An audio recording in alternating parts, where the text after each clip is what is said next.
ಅಂದ್ರೆ 2 ತಿಂಗಳ ಕಾಲ ಪಾಸ್ ಬಟನ್ ಕೊಟ್ಟಿದ್ದಾರೆ ಸಮಿತಿ ರಚನೆ ಮಾಡ್ತೀವಿ ಅಂತ. ಬಟ್ ಈ ಟೈಮ್ ನಲ್ಲಿ ಬಿಜೆಪಿ ಹೋರಾಟವನ್ನು ಯಾಕೆ ಮಾಡ್ತಾ ಇದೆ ಗೊತ್ತಾಗ್ತಿಲ್ಲ. ಅಂಡ್ ಜಂಟಿ ಹೋರಾಟ ಅಲ್ಲ ರೀ, ಇದ್ರಲ್ಲಿ ಜೆಡಿಎಸ್ ಇರ್ಲಿಲ್ಲ.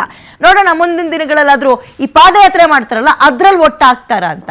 ಮುಂದಿನ ಸುದ್ದಿ ನೋಡ್ತಾ ಹೋಗೋದಾದ್ರೆ, ಸಂಪುಟ ಪುನರ್ರಚನೆಗೆ ರಾಜ್ಯ ಸರ್ಕಾರದ ಕಸರತ್ತು ಹೇಗ್ ನಡೀತಾ ಇದೆ. ಹೈಕಮಾಂಡ್ ರಾಜ್ಯ ನಾಯಕರ ಜೊತೆ ಸರಣಿ ಸಭೆಯನ್ನ ಮಾಡ್ತಾ ಇದೆ. ಡೆಲ್ಲಿ ಕಾಂಗ್ರೆಸ್ ಕಚೇರಿಯಲ್ಲಿ ರಾಹುಲ್ ಗಾಂಧಿ ಮಹತ್ವದ ಚರ್ಚೆ. ಇದರಲ್ಲಿ ಕಾಂಗ್ರೆಸ್ ಉಸ್ತುವಾರಿ, ರಾಜ್ಯ ಕಾಂಗ್ರೆಸ್ ಉಸ್ತುವಾರಿ ರಾಹುಲ್ ಗಾಂಧಿ ಅಂದ್ರೆ ಈಗ ಉಸ್ತುವಾರಿ ಸುರ್ಜೇವಾಲಾ ಅವರು ಮತ್ತು ರಾಹುಲ್ ಗಾಂಧಿ ಕೂಡ ಭಾಗಿಯಾಗಿದ್ರು. ನಾಯಕರೊಂದಿಗೆ ಪ್ರತ್ಯೇಕ ಮಾತುಕತೆಯನ್ನ ರಾಹುಲ್ ಗಾಂಧಿ ನಡೆಸಿದ್ದಾರೆ. ಸಿದ್ದರಾಮಯ್ಯ, ಬಿಕೆ ಹರಿಪ್ರಸಾದ್, ಡಿಕೆ ಶಿವಕುಮಾರ್ ಜೊತೆ ಪ್ರತ್ಯೇಕ ಸಭೆ ಮಾಡಿದ್ದಾರೆ. ನಿನ್ನೆ ಎಲ್ಲವೂ ಹೊಂದ್ಕೊಂಡಂಗಾಗಿದ್ರೆ ನಿನ್ನೆ ಇತ್ಯರ್ಥ ಆಗ್ಬಿಡ್ಬೇಕಿತ್ತು. ಬಟ್ ಒಂದು ಮೆಡಿಕಲ್ ಎಮರ್ಜೆನ್ಸಿ ಕಾಲ್ ಮೇಲೆ ಮಲ್ಲಿಕಾರ್ಜುನ್ ಖರ್ಗೆ ಅವರು ಆ ಟೇಬಲ್ ಅನ್ನ ಬಿಟ್ಟು ಬೆಂಗಳೂರು ಕಡೆಗೆ ಬಂದ್ರು, ರಾಷ್ಟ್ರ ರಾಜಧಾನಿಯಿಂದ ರಾಜ್ಯ ರಾಜಧಾನಿಗೆ. ಸೊ ಅದು ಅಲ್ಲೂ ಕೂಡ ಒಂದು ಪಾಸ್ ಬಟನ್ ತಗೊಳ್ತು.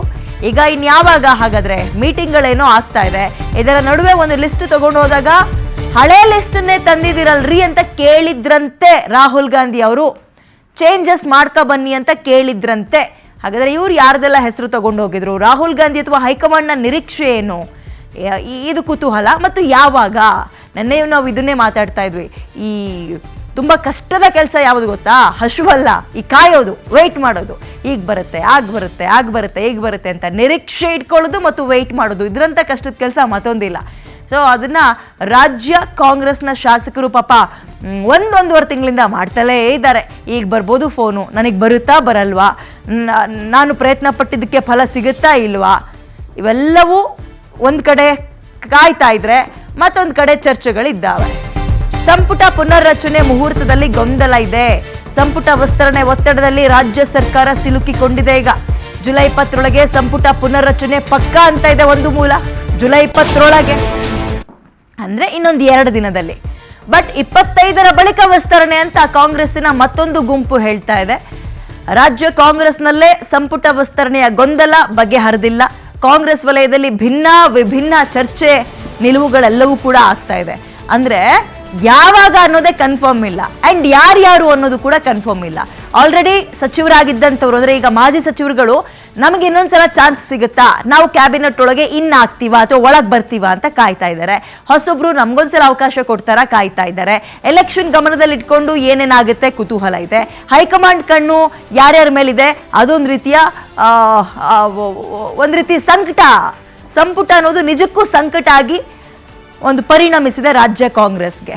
ತೀರಾ ಡಿ ಕೆ ಶಿವಕುಮಾರ್ ಅವರು ಮುಖ್ಯಮಂತ್ರಿಯಾಗಿ ಪ್ರಮಾಣ ವಚನ ಸ್ವೀಕಾರ ಮಾಡಿ ಒಂದೂವರೆ ತಿಂಗಳಾಗಿದ್ರೂ ಕೂಡ ಇದೇನು ಫಸ್ಟ್ ಟೈಮ್ ಅಲ್ವಲ್ಲ. ಎಲೆಕ್ಷನ್ ಮುಗೀತು, ಈಗ ಸಿಎಂ ಪ್ರಮಾಣ ವಚನ ಸ್ವೀಕಾರ ಮಾಡಿದ್ದಾರೆ.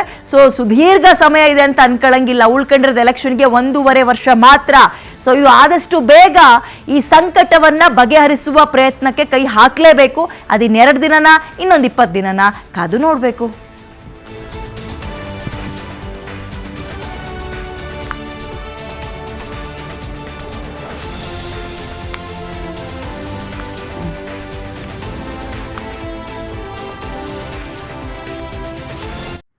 ಓಕೆ, ಇದ್ರ ಬಗ್ಗೆ ಮತ್ತಷ್ಟು ವಿಶ್ಲೇಷಣೆಯನ್ನ ನೀಡೋದಕ್ಕೆ ನಮ್ಮ ಹಿರಿಯ ಪತ್ರಕರ್ತರು ಬಸವರಾಜ್ ಇಟ್ನಾಳ್ ಅವರು ಜಾಯ್ನ್ ಆಗ್ತಾ ಇದ್ದಾರೆ. Sir, good evening. ನಮಸ್ಕಾರ. ನನ್ನ ಧ್ವನಿ ನಿಮಗೆ ಕೇಳಿಸ್ತಾ ಇದೆ ಅನ್ಕೊಳ್ತೀನಿ. ನಮಸ್ಕಾರ ವಿದ್ಯಾ. ಹೆಂಗೆ ಇದು ಇವತ್ತಾಗುತ್ತೆ ನಾಳೆ ಆಗುತ್ತೆ ಅಂತ ನಾವು ಕಾಯ್ತಾ ಇದೀವಿ. ನಮ್ಗಿಂತ ಹೆಚ್ಚಾಗಿ ಕಾಂಗ್ರೆಸ್ನ MLA ಗಳು ಕಾಯ್ತಾ ಇದ್ದಾರೆ. ಸರ್, ಇನ್ನೊಂದು, ಇದು ತುಂಬಾ ತಡ ಆಯ್ತಾ ಅನ್ನೋ ಪ್ರಶ್ನೆ ನನಗೆ ಮೊನ್ನೆಯಿಂದಲೂ ಕಾಡ್ತಾ ಇದೆ. ಈಗ ಎಲೆಕ್ಷನ್ ಮುಗಿಸ್ಕೊಂಡ್ರು, ಈಗ ಮುಖ್ಯಮಂತ್ರಿ ಪ್ರಮಾಣ ವಚನ ಸ್ವೀಕಾರ ಮಾಡಿದ್ದಾರೆ ಅಂದ್ರೆ ಒಂದ್ 2 ತಿಂಗಳು ಬೇಕಾದ್ರೆ ತಗೊಳ್ಳಿ. ಬಟ್ ತುಂಬಾ ಟೈಮ್ ಇಲ್ವಲ್ಲ ಸರ್, ಇದು ಮಿಡ್ ಟರ್ಮ್ ಅಲ್ಲಿ ಆಗಿರೋದಲ್ವಾ, ತಡ ಆಗ್ತಾ ಇದೆ ಅಂತ ಅನಿಸ್ತಾ ಇಲ್ವಾ ಸರ್? Absolutely absolutely. ಯಾಕಂದ್ರೆ ಡಿ ಕೆ ಶಿವಕುಮಾರ್ ಅವರ ಮುಂದೆ ಇರುವ ದೊಡ್ಡ ಸವಾಲು ಅಥವಾ ಅವರ ತಡೆ ಅಂದ್ರೆ ಇದು ಕಾಲದ ಮಿತಿ. ಅವರ ದೊಡ್ಡ ಸವಾಲೇ ಸಮಯ. ಯಾಕಂದ್ರೆ ಇದು ಮಧ್ಯಕಾಲೀನ ಸರ್ಕಾರ, ಇದು ಮುಂಚಿನಿಂದ ಆದಂತ ಸರ್ಕಾರ ಅಲ್ಲ.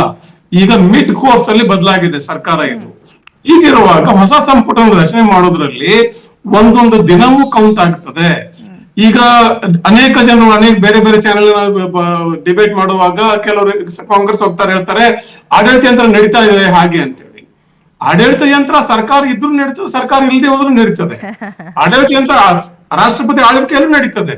ಆದ್ರೆ ಜನರು ನಿಮ್ಮನ್ನ ಚುನಾಯಿಸಿರೋದು ಯಾಕೆ ಒಬ್ಬ ಶಾಸಕರನ್ನ, ಒಬ್ಬ ಮಂತ್ರಿಯನ್ನ, ಒಬ್ಬ ಮುಖ್ಯಮಂತ್ರಿಯನ್ನ ಆಯ್ಕೆ ಮಾಡ್ತಾರೆ ಅಂದ್ರೆ ತಮ್ಮ ಆಶೋತ್ತರಗಳಿಗೆ ಅವರು ಕಿವಿ ಆಗ್ಲಿ ಕಣ್ಣಾಗ್ಲಿ ಅಂತ. ಜೊತೆಗೆ ಒಂದು ರಾಜಕೀಯ ಪಕ್ಷ ತಾನು ಜನಕ್ಕೆ ಕೊಟ್ಟ ಭರವಸೆಯನ್ನು ಈಡೇರಿಸೋದಕ್ಕೆ ಅವಕಾಶ ಅಂತ. ಹಾಗಿರುವಾಗ ಈ ಸಂಪುಟ ಬಹಳ ಮುಖ್ಯ ಆಗ್ತದೆ. ಅದು ತಡ ಆದಷ್ಟು ಕೂಡ ಎಲ್ಲೋ ಒಂದ್ ಕಡೆ ಈ ಸರ್ಕಾರಕ್ಕೆ ತನ್ನದೇ ಒಂದು ಭಾರಕ್ಕೆ ಕುಸಿತ ಅನ್ನೋ ಒಂದು ಡೌಟ್ ಬರ್ತದೆ. It might collapse under its own weight. ಕೆಲವೊಂದ್ ಸರ್ತಿ ತೀರಾ ಭಾರ, ಈ 150 140 ಸಂಖ್ಯೆ ಭಾರ ಇದೆಯಲ್ಲ, ಆ ಭಾರವನ್ನೇ ತಡ್ಕೊಳಕ್ ಆಗ್ತಾ ಇಲ್ಲ ಅಂತ ಡೌಟ್ ಬರ್ತದೆ ಜನಕ್ಕೆ. ಏನಾಗುತ್ತೆ ಈಗ, ಇಲ್ಲಿವರೆಗೂ ಸಿದ್ದರಾಮಯ್ಯ ಪಟ್ಟಿ ಒಂದಿತ್ತು, ಡಿ ಕೆ ಶಿವಕುಮಾರ್ ಪಟ್ಟಿ ಒಂದಿತ್ತು. ಈಗ ನಾವು ಬಿ ಕೆ ಹರಿಪ್ರಸಾದ್ ಪ್ರಮಾಣ ವಚನ ತಗೊಂಡಾಗ ಒಂದು ಚರ್ಚೆ ಮಾಡಿದ್ವಿ. ಅಧಿಕಾರ ಬೇಕಾದವರು, ಸರ್ಕಾರದಲ್ಲಿ ಹುದ್ದೆ ಬೇಕಾದವರು ಡಿ ಕೆ ಶಿವಕುಮಾರ್ ಹತ್ರ ಹೋಗ್ರಿ, ಪಕ್ಷದಲ್ಲಿ ಕೆಲಸ ಮಾಡೋರು, ಪಕ್ಷದ ಏಳಿಗೆಗೆ ದುಡಿಯೋರು ನನ್ನ ಹತ್ರ ಬನ್ನಿ ಅಂತ ಬಿ ಕೆ ಹರಿಪ್ರಸಾದ್ ಹೇಳಿದ್ರು. ಈಗ ಮತ್ತ ಅವರೊಂದು ಪಟ್ಟಿ ತಗೊಂಡು ಯಾಕೆ ಹೋದ್ರೆ ಹೈಕಮಾಂಡ್ಗೆ?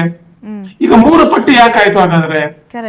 ಈ ಒಂದು ಆಂತರಿಕ ಗೊಂದಲಗಳು. ಇದರ ಆಚೆಗೆ ರಾಹುಲ್ ಗಾಂಧಿ ಕಳೆದ 10-12 ವರ್ಷಗಳಿಂದ ಹೊಸಬರಿಗೆ, ಯುವಕರಿಗೆ ಅವಕಾಶ ಕೊಡೋಣ ಅಂತ ಬಹಳ ಪರಿಶ್ರಮ ಪಡ್ತಿದ್ದಾರೆ.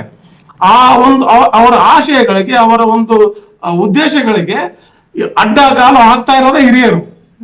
ರಾಹುಲ್ ಗಾಂಧಿ ಅವರಿಗೆ ಅಷ್ಟಾಗಿ ಹಿರಿಯರ ಬಗ್ಗೆ ಬಹಳ ದೊಡ್ಡ ಭಕ್ತಿ ಏನಿಲ್ಲ. ಅನುಭವ, ಸಿದ್ಧಾಂತ ಮತ್ತು ಸೈದ್ಧಾಂತಿಕ ನಿಲುವುಗಳು ಅದು ಆ ವಿಚಾರ ಬೇರೆ, ಪಕ್ಷದ ಸಂವರ್ಧನೆ ಬೇರೆ. ಆದರೆ ಸರ್ಕಾರ ನಡೆಸಬೇಕಾದ್ರೆ ಸರ್ಕಾರದಲ್ಲಿ ಯುವಕರು ಇರಬೇಕು ಅಂತ ರಾಹುಲ್ ಗಾಂಧಿ ಪದೇ ಪದೇ ಆಸೆ ಪಡ್ತಾರೆ. ಮೊನ್ನೆ ಕೂಡ ಇದನ್ನೇ ಡಿ ಕೆ ಶಿವಕುಮಾರ್ ಪ್ರಮಾಣ ತೆಗೆದುಕೊಂಡಾಗ ಸಂಪುಟ ಒಂದು ಪಟ್ಟಿ ಮಾಡುವಾಗ ಕೂಡ ಇದೇ ಚರ್ಚೆಗೆ ಬಂದಿತ್ತು. ಆದರೆ ಸಿದ್ದರಾಮಯ್ಯ ಪಟ್ಟು ಬಿಡದೆ ತಮ್ಮ ಸಂಪುಟ ಸಹೋದ್ಯೋಗಿಗಳನ್ನ, ಅನೇಕ ಹಿರಿಯರನ್ನ ಅಲ್ಲಿ ಸೇರಿಸಿದ್ರು. ಮತ್ತೆ ಡಿ ಕೆ ಶಿವಕುಮಾರ್ ಮೊದಲ ಸುತ್ತಿನ ವಿಚಾರದಲ್ಲಿ ಮತ್ತೆ ಸಿದ್ದರಾಮಯ್ಯನವರು ಯಾವುದೇ ಒಂದು ಭಿನ್ನಾಭಿಪ್ರಾಯ ಇಲ್ಲದೆ ಅಧಿಕಾರ ಹಸ್ತಾಂತರ ಮಾಡಿದ್ದಕ್ಕೋಸ್ಕರ ಸುಮ್ಮನಾಗಿದ್ರೇನು. ಬಟ್ ಈ 2ನೇ ಸುತ್ತಿನ ವಿಸ್ತರಣೆಯಲ್ಲಿ ಡಿ ಕೆ ಶಿವಕುಮಾರ್ ಮಾತು ಮತ್ತು ಯುವಕರ ಪ್ರಾಶಸ್ತ್ಯ ಈ 2 ಮುಖ್ಯ ಆಗ್ತವೆ. ಅದು ಆಗದೆ ಹೊರತು ಮತ್ತೆ ಅದೇ ಹಳೆಯ ವರಸನೆ ಆಗ್ಬಿಟ್ರೆ, ಅದೇ ಹಳೆಯ ಮುಖ, ಅದೇ ಹಿರಿಯ ಜನ 4-6 ಬಾರಿ ಮಂತ್ರಿ ಆದವರು ಮತ್ತೆ ಮಂತ್ರಿ ಆಗೋದು, ಇವೆಲ್ಲ ಆಗಿಬಿಟ್ರೆ ಪಕ್ಷಕ್ಕೆ ಎಲ್ಲೋ ಒಂದ್ ಕಡೆ ಹಿನ್ನಡೆ ಆಗೇ ಆಗ್ತದೆ ಇದು. ಎಸ್ ಬಸವರಾಜ್ ಸರ್, ನನ್ಗೊಂದು ಪ್ರಶ್ನೆ, ಕುತೂಹಲ ಕೇಳ್ತಾ ಇದ್ದೀನಿ. ಹೊಸ ಮುಖ, ಯುವ ಫೇಸ್ಗಳಿಗೆ ಮನ್ನಣೆ ಕೊಡಬೇಕು ಅಂದ್ರೆ ಕಾಂಗ್ರೆಸ್ ಪ್ರಕಾರ ಹೆಂಗೆ? ಹೊಸ ಮುಖಗಳು ಅಂದ್ರೆ ಪಾಪ 5-6 ಸಲ ಗೆದ್ದಿರೋ ಅವ್ರು ಇನ್ನೂ ಒಂದ್ಸಲನೂ ಮಂತ್ರಿಗಳಾಗಿಲ್ಲ, ಅವ್ರನ್ನು ಹೊಸೊಬ್ರು ಯುವಕರು ಅಂತ ಕನ್ಸಿಡರ್ ಮಾಡ್ತಾರ? ಏಜ್ ಫ್ಯಾಕ್ಟರ್ ಮ್ಯಾಟರ್ ಆಗುತ್ತಾ ಇಲ್ಲಿ? ನಾನ್ ಅಂದ್ಕೊಂಡಂಗೆ ಆ ತರದ ಜನರನ್ನ ನೀವು ಹೇಳ್ತಾ ಇರೋದು ಅಶೋಕ್ ಪಟ್ಟಣ್ ತರದ ಜನರು ಕೆಲವರು ಇದ್ದಾರೆ. 4-6 ಬಾರಿ MLA ಆಗಿದ್ದಾರೆ, ಮಂತ್ರಿ ಆಗಿಲ್ಲ.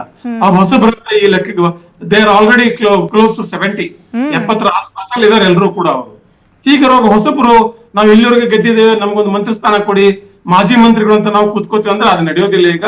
ಯಾಕಂದ್ರೆ 2028 ಚುನಾವಣೆ ಬಹಳ ಮುಖ್ಯ ಕಾಂಗ್ರೆಸ್ ಪಕ್ಷಕ್ಕೆ. ಅದ್ರ ಆಚೆ 2029 ಲೋಕಸಭೆ ಚುನಾವಣೆ ಕೂಡ ಇದೆ. ಹೀಗಿರುವಾಗ ಕಾಂಗ್ರೆಸ್ ಹೊಸ ಆಶೆಗಳ, ಹೊಸ ಭರವಸೆಗಳ, ಹೊಸ ಮುಖಗಳಿಗೆ ಒಂದು ವೇದಿಕೆ ಆಗದೆ ಹೋದ್ರೆ ಕಾಂಗ್ರೆಸ್ಗೆ ಕಷ್ಟ ಆಗ್ತದೆ ಅಂತೇಳಿ ರಾಹುಲ್ ಗಾಂಧಿ ಅವರಿಗೆ ಬಹಳ ಸ್ಪಷ್ಟವಾಗಿ ಅರಿವಿದೆ. ಮತ್ತು ಆ ವಿಚಾರಕ್ಕೆ ಮಲ್ಲಿಕಾರ್ಜುನ್ ಖರ್ಗೆ ಅವ್ರು ಏನು ಅದ್ರ ಅಭ್ಯಂತರ ಇಲ್ಲ. ಅವರು ಕೂಡ ಯಾರೋ 4 ಸರಿ MLA ಆಗ್ಬಿಟ್ಟಿದ್ದಾರೆ, 5 ಸರಿ MLA ಆಗ್ಬಿಟ್ಟಿದ್ದಾರೆ, ಅವ್ರನ್ನ ಮಂತ್ರಿ ಮಾಡೋಣ ಅಂತ ಅದಕ್ಕೆ ಸಮ್ಮತಿ ಕೂಡ ಸೂಚಿಸೋ ತರ ಇಲ್ಲ ಅವರು. ಯಾಕೆ ಎಲ್ರಿಗೂ ಕೂಡ ಮುಖ್ಯವಾದ ಅಗ್ನಿ ಪರೀಕ್ಷೆ 2028 2029. ಸರ್ ಕಾಂಗ್ರೆಸ್ ನಲ್ಲಿ ಎಸ್ ಸರ್ ಕಾಂಗ್ರೆಸ್ ನಲ್ಲಿ ಇದೊಂಥರ ಹೆಂಗಾಗಿದೆ ಅಂದ್ರೆ ಇರೋ 20 ಸ್ಥಾನಕ್ಕೆ 3 ಕ್ಯಾಬಿನೆಟ್ ರೆಡಿ ಮಾಡ್ಬೋದು, ಅಷ್ಟು ಜನ ಶಾಸಕರು ರೆಡಿ ಇದ್ದಾರೆ. ನಾನು ರೆಡಿ ಅಂತ ಒಂದು ಪ್ರಶ್ನೆ. ಎರಡನೇದು, ಇದರಲ್ಲಿ ಫ್ರೀ ಹ್ಯಾಂಡ್ ಅಂತ KPCC ಅಧ್ಯಕ್ಷರು, ಮಾಜಿ ಮುಖ್ಯಮಂತ್ರಿಗಳು ಮತ್ತು ಈ ಮುಖ್ಯಮಂತ್ರಿಗಳ ಪಟ್ಟಿಯನ್ನು ಗಮನಿಸಿದಾಗ ಸ್ವತಂತ್ರ ಆಯ್ಕೆಗೆ ಅವಕಾಶ ಯಾರಿಗೆ ಹೆಚ್ಚಿನದಾಗಿ ಕೊಡಬಹುದು ಹೈಕಮಾಂಡ್ ಅಂತ ಅನ್ಸುತ್ತೆ ಸರ್, ಯೋಚನೆ ಮಾಡೋದಾದ್ರೆ, ಲೆಕ್ಕಾಚಾರ ಹಾಕೋದಾದ್ರೆ? ಈಗ ಸಾರ್ವಜನಿಕವಾಗಿ ಬಿ ಕೆ ಹರಿಪ್ರಸಾದ್ ಹೇಳಿಬಿಟ್ಟಿದ್ದಾರೆ, ನನ್ನ ಕೆಲಸ ಪಕ್ಷವನ್ನು ಕಟ್ಟೋದು ಅಂತೇಳಿ. ಹೀಗಾಗಿ ಅವರ ಪಟ್ಟಿಗೆ ಅಷ್ಟು ಜಾಸ್ತಿ ಪ್ರಾಶಸ್ತ್ಯ ಸಿಗೋದಿಲ್ಲ, ಮತ್ತೆ ಕೊಡಬಾರ್ದು ಕೂಡ. ಯಾಕಂದ್ರೆ ಇದು ಡಿ ಕೆ ಶಿವಕುಮಾರ್ ಅವರ ಸರ್ಕಾರ, ಅವರ ಸಂಪುಟದಲ್ಲಿ ಇರ್ಬೇಕಾಗ್ತದೆ. ಮತ್ ಸಿದ್ದರಾಮಯ್ಯನವರು ಮೊದಲನೇ ಸುತ್ತಿನಲ್ಲಿ ತಮ್ಮ ಸಂಗಾತಿಗಳನ್ನ, ತಮ್ಮ ಬಳಗವನ್ನ ಬಿಟ್ಟಾಗಿದೆ. ಈಗ ಏನಿದ್ರು ಡಿ ಕೆ ಶಿವಕುಮಾರ್ ಮತ್ತು party high command, especially Rahul Gandhi ಮತ್ತು ಡಿ ಕೆ ಶಿವಕುಮಾರ್ ಇಬ್ಬರೇ ಕೂತ್ಕೊಂಡು ಇದನ್ನ ಅಂತಿಮಗೊಳಿಸ್ತಾರೆ ಅಂತ ನಾನು ಅಂದ್ಕೊಳ್ತೇನೆ. ಎಷ್ಟು ಚಾಲೆಂಜಸ್ ಇದೆ ಸರ್ ಇರೋ 20 ಸ್ಥಾನಕ್ಕೆ ಪೂರ್ಣ ಪ್ರಮಾಣವಾಗಿ ಇವರು ಆಯ್ಕೆ ಮಾಡುವಂತಹ ಸಾಧ್ಯತೆಗಳೆಷ್ಟು? ನಂಬರ್ 1, ಎಲೆಕ್ಷನ್ ಕ್ಯಾಬಿನೆಟ್ ಅಂತ ಕನ್ಸಿಡರ್ ಮಾಡೋದ್ರಿಂದ ಮಹಿಳಾ ಮಣಿಗಳು, ಸೀನಿಯರ್ಸ್ಗಳು, ಯುವಕರು, ಪ್ರಾದೇಶಿಕವಾರು, ಸಮುದಾಯವಾರು ರಿಸ್ಕ್ ಎಷ್ಟಿದೆ? ಅಲ್ಲ, ರಿಸ್ಕ್ ತುಂಬಾ ಆಗ್ತದೆ. ಯಾಕಂದ್ರೆ ಒಂದು ಅತಿ ಹೆಚ್ಚು ಸಂಖ್ಯೆ ಏನು ಬಹುಮತದ ಒಂದು ಸರ್ಕಾರ ಇರುವಾಗ ಎಷ್ಟು ಸಂಖ್ಯೆ ಶಾಸಕರ ಸಂಖ್ಯೆ ಜಾಸ್ತಿ ಆಗ್ತದೋ ಅಷ್ಟು ಆಕಾಂಕ್ಷಿಗಳ ಸಂಖ್ಯೆ ಜಾಸ್ತಿ ಆಗುತ್ತೆ. ಹೀಗಾಗಿ ಅದು ಸಹಜನೆ. ಆದ್ರೆ ಈಗ ಚುನಾವಣೆ ತಯಾರಿಯಲ್ಲಿ ಇರೋದ್ರಿಂದ they are already in the election mode.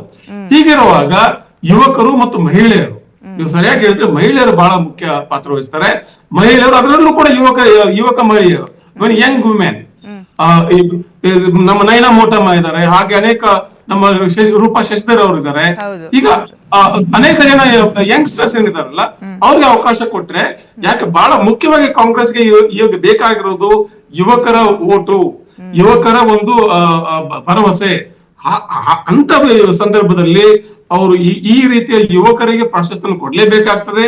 ಮತ್ತು ಸಿದ್ದರಾಮಯ್ಯನವರು ಎಲ್ಲ ಸುತ್ತಿನಲ್ಲೂ ನನ್ನ ಮಾತೇ ನಡೀಲಿ ಅಂತ ಹಠ ಮಾಡೋದು ತಪ್ಪಾಗುತ್ತೆ, ಮಾಡ್ಲಿಕ್ಕಿಲ್ಲ. ಹಾಗೇನೆ ಬಿ ಕೆ ಹರಿಪ್ರಸಾದ್ ಅವರು ಪಕ್ಷದ ಸಂಘಟನೆಯಲ್ಲಿ ತೊಡಗಿರೋದ್ರಿಂದ ಸರ್ಕಾರವನ್ನು ನಾನೇ ನಡೆಸ್ತೇನೆ ಅನ್ನೋದು ತಪ್ಪಾಗುತ್ತೆ. ಹೀಗಾಗಿ ಸದ್ಯಕ್ಕೆ ನಾನು ಅನ್ಕೊಂಡಂಗೆ ಲಿಸ್ಟ್ಗಳು, ಪಟ್ಟಿಗಳು ಎಲ್ರು ತಗೊಂಡು ಹೋಗ್ಲಿ. ಯಾಕಂದ್ರೆ ಯಾರಾದ್ರೂ ಬಿ ಕೆ ಹರಿಪ್ರಸಾದ್ ಹತ್ರ ಬಂದ್ರೆ, ಸಿದ್ದರಾಮಯ್ಯ ಹತ್ರ ಬಂದ್ರೆ ನನ್ನ ಕೈಲಿ ಏನೂ ಇಲ್ಲ, ಆಗೋದಿಲ್ಲ, ಹೋಗೋದು ಕಳ್ಸಕ್ಕಾಗಲ್ಲ, ಹೇಳಕ್ಕಾಗೋದಿಲ್ಲ. ಆಯ್ತಪ್ಪ, ನಾನು ಹೇಳ್ತೀನಿ ಹೈಕಮಾಂಡ್ ತಗೊಂಡು ಹೋಗಿರ್ತಾರೆ, ತಪ್ಪು ಅಲ್ಲ, ಅದು ರಾಜಕಾರಣ ಹಾಗೆ ಇರ್ತದೆ. ಆದ್ರೆ ಅಂತಿಮವಾಗಿ ಕೊನೆಗೆ ನಿರ್ಣಾಯಕ ಆಗೋದು ರಾಹುಲ್ ಗಾಂಧಿ ಮತ್ತು ಡಿ ಕೆ ಶಿವಕುಮಾರ್ ಎರಡು ಮಾತ್ರ. ಮತ್ತು ಕ್ರೈಟೀರಿಯಾ, ಇದರ ಒಂದು ಕ್ರೈಟೀರಿಯಾ ಏನಪ್ಪಾ ಅಂದ್ರೆ 2028 ನಾವು ಹೇಗೆ ಎದುರಿಸಬೇಕು. 2028 ಗೆದ್ರೆ 2029 ಇದೆ.